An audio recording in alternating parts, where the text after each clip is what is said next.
Muito boa tarde, boa noite, boa madrugada para você que acompanha o canal do Apollo. Estamos aqui com mais um vídeo da série O que as Palavras Escondem, que eu estou devendo mais episódios para vocês.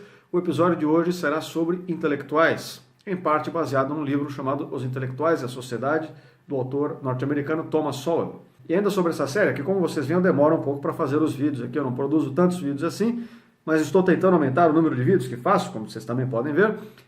E eu estou lendo o comentário de vocês aí, o próximo já será provavelmente sobre globalismo e globalização, que um de vocês aí sugeriu nos comentários, não me lembro de cabeça agora. Recentemente outro sugeriu que eu fizesse sobre o termo neoliberalismo, também falaremos disso, enfim.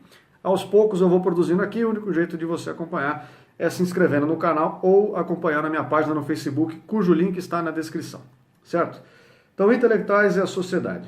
Bom, qual que é o problema dessa palavra intelectual, de que modo que ela é utilizada de uma forma massificada, né, pelas pessoas em geral, e o que ela pode querer dizer? Essa palavra ela tem mais de uma dimensão, ela tem uma dimensão de uma espécie de um título honorífico, então muitas vezes a gente fala intelectual querendo fazer referência a alguém que faz um grande trabalho com o seu intelecto, mas essa palavra intelectual por si só nem sempre quer dizer, que carrega consigo esse título honorífico. Intelectual, como nos lembra Thomas Sowell em seu livro Os Intelectuais da Sociedade, ele nem sempre é proveitoso, ele nem sempre é benéfico, ele nem sempre é realmente uma coisa útil.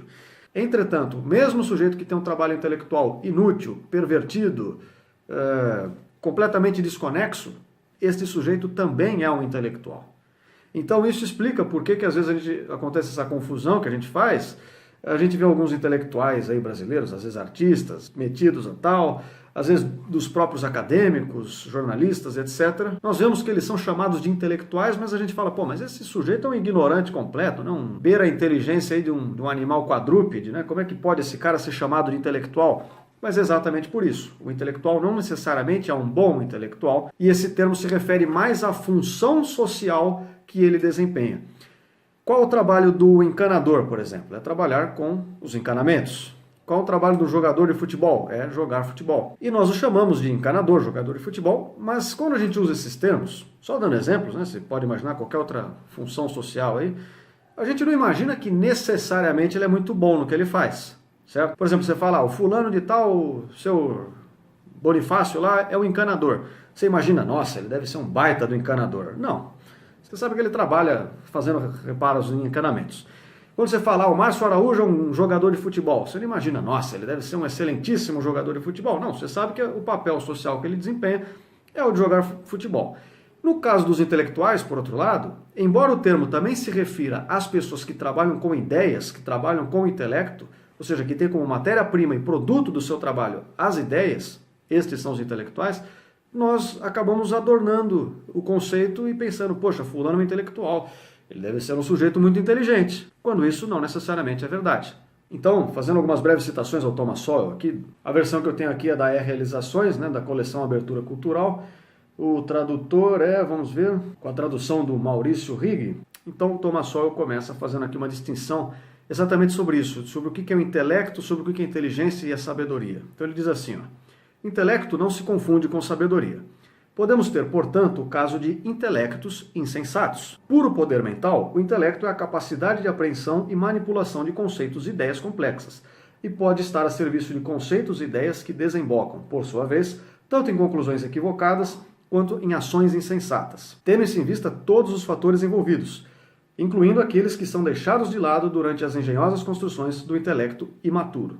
O Capital, de Karl Marx, é um exemplo clássico de elaboração intelectual primorosa, mas que se encontra, no entanto, fundamentada no equívoco intelectual. No caso, a noção de que trabalho, a manipulação física de materiais e ferramentas de produção apresentem-se como a real fonte de riqueza econômica. E aí, outro trecho. A capacidade para a apreensão e manipulação de ideias complexas é suficiente para definirmos o intelecto, mas não é suficiente para darmos conta da inteligência, cuja realidade envolve a combinação do intelecto com capacidade de julgamento e acuidade na seleção de fatores explicativos relevantes, assim como envolve a capacidade de, ao fazer uso das teorias que surgem, promover testes empíricos.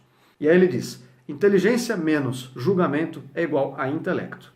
Temos também a sabedoria, que é a qualidade mais rara de todas, a qual se verifica na habilidade de combinar o intelecto, conhecimento, experiência e julgamento de forma a produzir uma compreensão ou avaliação correta. A sabedoria é a realização da antiga advertência, abre aspas, em posse do que tens, tenhas compreensão, fecha aspas. É algo que exige disciplina e compreensão acurada sobre as realidades do mundo, incluindo a devida apreciação sobre os limites de nossas experiências e de nossa razão. O contrário do intelecto é o estado obtuso e a lerdeza mental, mas o contrário da sabedoria é a estupidez, cuja manifestação é muito mais perigosa. E aí, só para completar mais um trecho, eu faço um comentário. George Orwell chegou a dizer que algumas ideias são tão estúpidas que apenas um intelectual poderia acreditar nelas, já que o homem comum nunca se faz tão tolo. Nesse sentido, o histórico dos intelectuais do século XX foi especialmente assombroso. Nesse século, raramente tivemos o caso de um ditador sanguinário que não dispusesse de um grupo de intelectuais militantes, e não estou falando apenas de compatriotas, mas também de admiradores estrangeiros, muitos dos quais viviam em verdadeiras democracias, nas quais as pessoas são livres e podem opinar abertamente. Lenin, Stalin, Mao, Hitler, todos tiveram nas democracias do Ocidente seus admiradores, defensores e apologistas espalhados pela inteligência, apesar de tais ditadores terem, cada um deles, assassinado seus próprios compatriotas em escala maciça e sem precedentes, adotando práticas de violência até então desconhecidas mesmo para os regimes despóticos anteriores aos seus. Então, quem já conhece mais ou menos o que o Olavo de Carvalho fala, ele faz uma crítica até um pouco similar em alguns aspectos a essa aqui, aos intelectuais. Vocês já devem ter ouvido o Olavo de Carvalho falar que os intelectuais são aquelas pessoas que se alimentam delas mesmas. Elas passam a vida combatendo ideias com ideias e trocando palavras por palavras e verificando se essas palavras, de forma puramente doutrinária, geram novas palavras, novas sínteses, entre teses e antíteses meramente ideais. Para quem é mais linguista aí, já está acostumado com esses termos, essas pessoas costumam pensar em termos de palavras e somente palavras, enquanto tais. O que isso quer dizer? As palavras, elas são signos com um determinado significante e um significado. Esse último significado é aquele fenômeno real, aquele objeto concreto, aquela experiência, aquele sentimento, aquele estado temporal, enfim, aquele objeto ao qual a palavra se refere. Como eu disse aqui no vídeo introdutório, inclusive, desta série, uma palavra por si só, ela não representa nada, Quando nós dizemos a palavra papel, é um som, pá e depois pel. Isso representa o papel? Isto coincide com a existência material de um pedaço de papel? Não, mas por convenção, pela estrutura e formação orgânica da própria língua, do uso, do desuso, das convenções que nós estabelecemos, nós associamos aquela ideia, aquele som, papel, ou aquele signo da palavra papel propriamente escrita, à materialidade do próprio papel, o objeto, certo? E esse papel, portanto, é o significado do signo papel-palavra. E esses intelectuais, eles perdem de vista os significados de absolutamente tudo e passam a comparar ideias com outras ideias. E aí eles ficam combatendo palavras com outras palavras, sem jamais fazer referência a nada concreto, sem traduzir a experiência, como o Thomas Sowell diz aqui no livro. Então, a sabedoria está exatamente em você conseguir avaliar de que modo essas ideias que você está tendo, lembrando que a capacidade de ter ideias, todos nós temos, mas de que modo essas ideias servem de fato para nós testemunharmos a realidade e explicá-la enquanto tal. O sujeito que é sábio e comprometido com esta causa terá esse discernimento. O sujeito que é meramente um intelectual, ou seja, que vive só no mundo do intelecto e das ideias, trabalha com ideias, insere uma ideia de um lado e tira uma do outro, mas que no meio do caminho não tem nenhum contato com a realidade, esse sujeito não tem essa capacidade, ele não é um sujeito sábio. E é por isso que nós vemos, às vezes, esses sujeitos, às vezes até que estão na grande mídia e tal, a gente olha para o cara e fala, é um sujeito esperto, inteligente, ele consegue até concatenar uma ideia com a outra, mas está aí falando uma par de groselha. Qual que é a diferença desse sujeito para aquele que realmente está demonstrando sabedoria e fazendo das suas ideias um verdadeiro testemunho da realidade? É exatamente a sabedoria, que parte em boa parte do comprometimento, da iniciativa individual que o sujeito tem em ter esse esforço de fazer com que as ideias traduzam a realidade e não o caminho contrário, que é o que os intelectuais fazem, de esperar que a realidade a posteriori se enquadre nas ideias que você teve previamente. Então, quando a gente fala que fulano de tal é um pseudo-intelectual, claro, nós estamos depreciando o valor do sujeito e querendo dizer que o trabalho dele enquanto intelectual é muito ruim, mas é como se nós estivéssemos falando de um policial, como Thomas Sowell também nos lembra nesse exemplo. Um mau policial não deixa de ser um policial só porque ele cumpre mal a sua função. E o intelectual, a mesma coisa. Mesmo esses sujeitos que desempenham suas funções absurdamente mal, também são tidos por intelectuais, compõem a classe de intelectuais. E uma outra lembrança que Thomas Sowell nos dá é que não só os intelectuais trabalham com ideias, claro que não. Analistas financeiros, médicos, engenheiros da computação, todos nós trabalhamos com ideias. Mas existe uma diferença. As ideias do analista financeiro são colocadas à prova no mercado financeiro. As ideias do engenheiro são colocadas à prova conforme ele constrói um prédio, conforme ele desenvolve um avião, um carro, uma peça que seja. As ideias do técnico de futebol são colocadas à prova à medida em que ele tem os resultados lá no jogo de futebol. Ou seja, o critério de avaliação, se as ideias são boas ou ruins num médico, num engenheiro, num desenvolvedor de software, num treinador de futebol, elas passam por uma verificação empírica, né? Depois que essas mesmas ideias são idealizadas propriamente. Já o produto do intelectual, que é a transformação de ideias em novas ideias, ele passa pela avaliação de quem? Ele passa pela avaliação de outros intelectuais que concordam ou discordam com aquilo. Então, como eu falei anteriormente, citando o Olavo, são pessoas que se alimentam delas mesmas, ao mesmo tempo em que blinda essas ideias de críticas e verificações. Então, por exemplo, tomamos como exemplo o socialismo mesmo, o marxismo. O que o marxismo representou em termos reais ao longo da história? Só desgraça. No entanto, as suas ideias estão blindadas por uma casta intelectual que insiste em reproduzi-las e isolarem-nas nesse mero espectro intelectual. Não, os marxistas têm ideias progressistas, os marxistas têm ideias desenvolvidas, têm grandes preocupações sociais, eles têm um fim muito próspero ali proposto para a humanidade. E o sujeito envolto desta cortina de palavras não enxerga mais nada senão essas mesmas palavras e fica no mundo das ideias. Resultado disso é esse descolamento total entre os intelectuais e a sociedade. Quando você vê um intelectual falando dos assuntos na grande mídia atualmente, abra os jornais aí, veja os jornais da televisão, os assuntos tratados parecem não fazer parte do nosso cotidiano, as pautas em questão parecem ser outras, as prioridades parecem ser outras.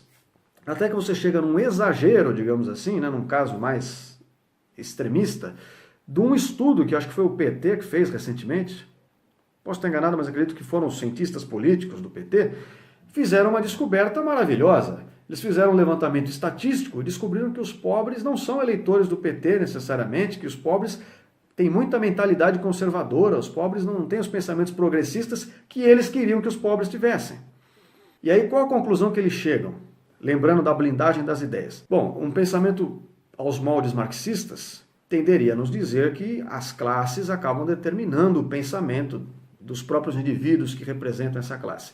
A realidade, por outro lado, nos mostra o contrário, mostra que nós somos dotados de consciências individuais e muitas vezes dissociadas, inclusive dessa classe a qual nós, a princípio, parecemos pertencer.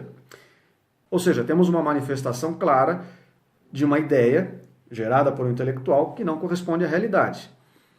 Pessoas um pouco mais sensatas parariam para pensar, ora, bem, talvez então essas ideias não sejam tão boas assim, elas não descrevam tão bem o funcionamento das coisas aqui do lado de fora, né? Do lado de fora das ideias. Mas essas pessoas, como são bitoladas, como são fetichistas pelas próprias ideias, se convencem a si mesmas de que não somos nós e nossas ideias que estamos errados, é a realidade que está errada. A realidade que não está se comportando de acordo com aquilo que nós pensamos. E isso é um absurdo, eles ficam espantados. Oh, meu Deus, descobrimos que os pobres muitas vezes são de direita. Ora, é lógico que sim. Por quê? Porque o pobre, o cidadão comum, quando eles falam em nome de minorias, quaisquer que sejam, para eles essas palavras, ou mesmo a palavra geral, sociedade, não é um composto de indivíduos, cada um com uma história autobiográfica, cada um com interesses particulares, aspirações particulares. Não, sociedade é uma abstração. A sociedade é mais uma ideia, e só mais uma ideia. Então, quando eles falam em nome de sociedade, eles se sentem falando em nome desse todo generalizado sem face. Quando a sociedade real somos nós, sou eu, é você que está assistindo esse vídeo. E mais um parênteses que nós podemos considerar aqui e reparar sobre isso, é o quanto esses intelectuais tendem a estar nas cidades grandes. Já repararam isso? Pode pegar as eleições norte-americanas como exemplo, pode pegar eventualmente aqui o Brasil mesmo como exemplo, cidades interioranas. Muitas vezes nessas cidades interioranas, como os cidadãos estão muito mais voltados à vida prática, ou seja, eles têm que acordar cedo, trabalhar, os que trabalham no campo têm que plantar, têm que colher, têm que tomar conta da família. Essas pessoas com problemas reais e preocupações reais, elas são muito mais resilientes, são muito mais resistentes às patifarias progressistas dos intelectuais. Ao passo que as grandes cidades, Nova York, São Paulo, são os grandes núcleos desses esquerdinhas, como o Rodrigo Constantino chamaria lá, dos esquerdistas caviar. Porque são pessoas que não lidam com a realidade. É o dia inteiro dentro de um apartamento, ali, elaborando ideias, escrevendo ideias e comparando ideias. E o mundo que se dane. E é exatamente por isso que seres humanos para essas pessoas, classes para essas pessoas, a própria sociedade, são conceitos, não são materiais. Porque eles não estão lidando, quando eles falam dos pobres, com o pobre real. Eles não estão falando lá do seu Joséfo, que perdeu a casa, perdeu a família e está passando fome e precisa de um cobertor. Não, a pobreza para eles é uma abstração que nós precisamos tratar com palavras, com bons dizeres. Vamos falar coisas bonitas e o mundo vai se conformar com as coisas bonitas que nós estamos falando. Chega a ser um pouco engraçado por um lado, mas é muito triste por outro. E eles se metem sistematicamente a falar em nome de outras pessoas através dessas abstrações generalistas. E aí eu vou parar nos meus comentários por aqui, apenas para demonstrar que intelectuais, o fato de um sujeito ser intelectual não o faz um bom intelectual. Simplesmente quer dizer que ele é um sujeito que trabalha com ideias e fica-se mentalmente, né? E de que modo esse pessoal se blinda dos testes empíricos, de que modo esse pessoal se blinda das críticas. Como é que uma ideia ganha força no meio intelectual? Bastando os próprios intelectuais concordarem com ela ou não. E à medida que essa casta de intelectuais formadas mais por jornalistas, escritores, acadêmicos, conforme essa casta aceita essa ideia, ela massifica essa ideia na sociedade. Porque os criadores mesmo das ideias, geralmente são poucos, são alguns só. Os demais só papageiam, né? Eles ficam repetindo isso. E muitas vezes sem sequer ter tido contato com a obra original, a qual eles fazem referência. Né? Antigamente eu quero dizer até 5 anos atrás, né? Você via isso muito claro nos marxistas. O que mais tinha marxista que jamais leu qualquer coisa de Marx. Mas como as classes intelectuais todas ficam concordando entre si, uma se alimentando da outra, falando, não, marxismo isso, marxismo aquilo, eles acabam repetindo nas universidades, em suas crônicas de jornal, etc, etc, e acabam massificando esse pensamento do qual eles sequer entendem. Mas, recentemente, isso tem acontecido também com a resposta a todo esse esquerdismo, né?